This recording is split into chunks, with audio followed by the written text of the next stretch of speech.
Jeremias chapter 15. Tedna Sorvesporan Mhaka म्हणलें, मोइजेस आनी साम्युएल porian म्हजे मुखार उबे रावन म्हाका vinoil'lo जाल्यार हे porjeचे नांव हांव churchure धरचो नासलो. म्हज्या dolleam mukha-वेलीं तांकां dhanv-ddai वचून दी तांकां, आनी खंय म्हूण वेचें आमी अशें तीं विचारीत जाल्यार अशें सांग तांकां.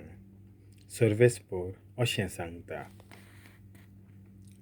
जोरी मोरी फावो जाल्लीं जोरी मोरीक सांपडटलीं, झुजाक नेमलोलीं झुजान मोडटलीं, दुकोळाक नेमलोलीं दुकोळ भोगतलीं, परदेसाच्या गुलाम'ponnak नेमलोलीं परदेसांत पावतलीं. 4 नश्टां तांचेर हांव धाडटलों, उलयता तो सर्वेस्पोर. झुजांत तीं मोडटलीं, सुणीं तांकां पयस ओडून व्हरतलीं, मलबा-वेलीं सुकणीं तांकां तोंचून खातलीं, आनी उरत तितलेंय सावजां गिरासतलीं. हेजेकियाचो पूत मानासे हाणें जुडाचो राजा आसलो तेन्ना जेरुसलेमांत केल्ल्या खोटेपणाक लागून तांकां पळोवन पृथ्वेच्या सगळ्या परजांक कांटालो भोगोसो कोत्तलो. झुजाचे हाल उपद्रे. सर्वेस्पोर म्हणटा, कोण म्हूण तुजी दया कोत्तलो जेरुसल्या? कोण तुजे पासत रुदन कोत्तलो? कोण म्हूण वाटेर थांबून तुजी खबर मात घेतलो? तुवें की म्हाका सोडून दिलाय, उलयता तो सर्वेस्पोर. तुवें की म्हाका पाट केल्याय, देखून तुजेर म्हजो हात उबारून हांवें तुजो नास केलो. तुमची दया करून करून म्हाका पुरो जालें, देखून देसाच्या दर एका नोगरांत हांवें तुमकां मोडकूल घेवन आसडून पोला भाशेन वाऱ्यान उबोंक दिलीं. हांवें लुटूंक दिलीं म्हजे porjeचो हांवें नास केलो, तरी आपल्यो खोट्यो वाटो सोडून दिवंक तीं कबूल ना जालीं. तांच्या विधवांची संख्या दर्याचे रेंवे परस हांवें वाडयली. तन्ने पिरायेर पर्यान तांचे झुजाऱ्यांचेर नास करप्याक धाडून तांच्या आवयांक हांवें दुखांत बुडयल्यो. अवचितूच तांचेर हांवें खोंट आनी आकांत धाडलीं. सातूय पूत मरोन गेले म्हणून तांचे आवयक झींट मारता, तिचो स्वास पर्यान सुटना. अजून दीस आसा तरी तिचो सुर्या मावळ्ळो. ती लोजेक सांपडल्या, खोंतींत बुडल्या. उरलोल्यांचो हांव आतां तांच्या दुस्मानांच्या हातांतल्यान झुजान जीव काडटलों, उलयता तो सर्वेस्पोर. सर्वेस्पोर नव्यान जेरेमियासाक आपले सेवेक आपयता.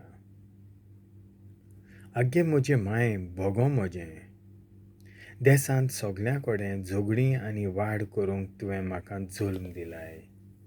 हांव कोणाकूच पयशे उदार दिना, न्हय म्हूण कोणा कडचेच उदार पयशे घेना. तरी सगळींच म्हजेर शिराप घालतात.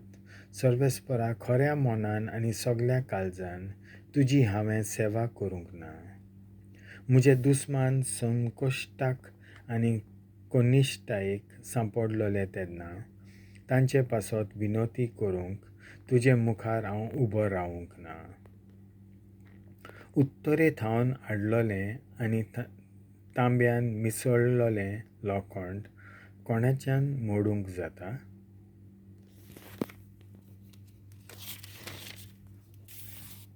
सर्वेस्परान म्हाका सांगलें, आख्ख्या देसांत तुमी केल्ल्या तुमच्या सगळ्या पातकांक लागून तुमची दौलत आनी भांडारां लुटीचो माल करून सोडटलो.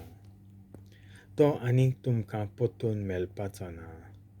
तुमी वळखनात त्या देसांत तुमच्या दुस्मानांची गुलामां हांव तुमकां कोत्तलों, कित्याक म्हज्या क्रोधान उजो पेटयला. त्या उज्यान तुमचो गोबोर जातलो. तेन्ना हांवें म्हणलें, सर्वेस्परा तूं म्हाका वळखताय. म्हजो उगडास कोर, म्हाका सांबाळ. म्हाका धुमाळो दितात तांचो सूत घे. तुज्या रागान धाडलोली शिक्षा तितली तोगून म्हाका तांच्या हातांक मरून दिवं नाका. तुजे खातीर हांव निंदा भोगतां म्हूण उगडास दवर. तुजीं उतरां म्हाका पावलीं तितलेय फावटी हांवें तीं गिल्लीं. तुजीं उतरां म्हजें धादोसपण आनी म्हज्या काळजाचो संतोश.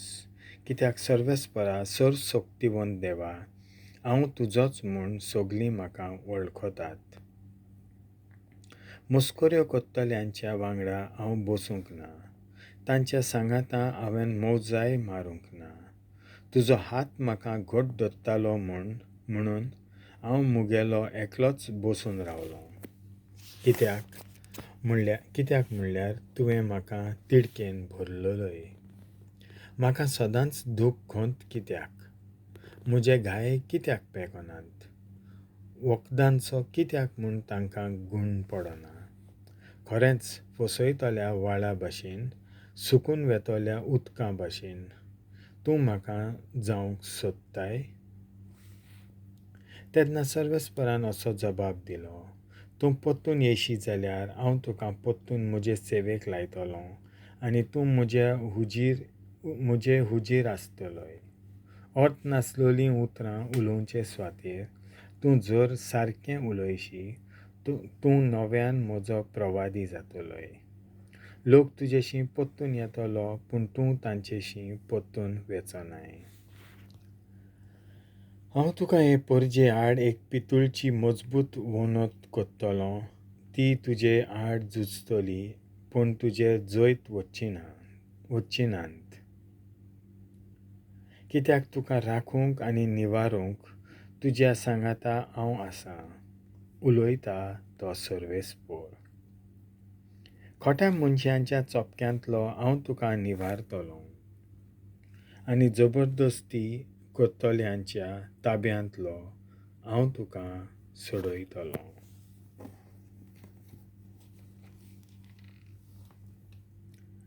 देवाचें उतर हें.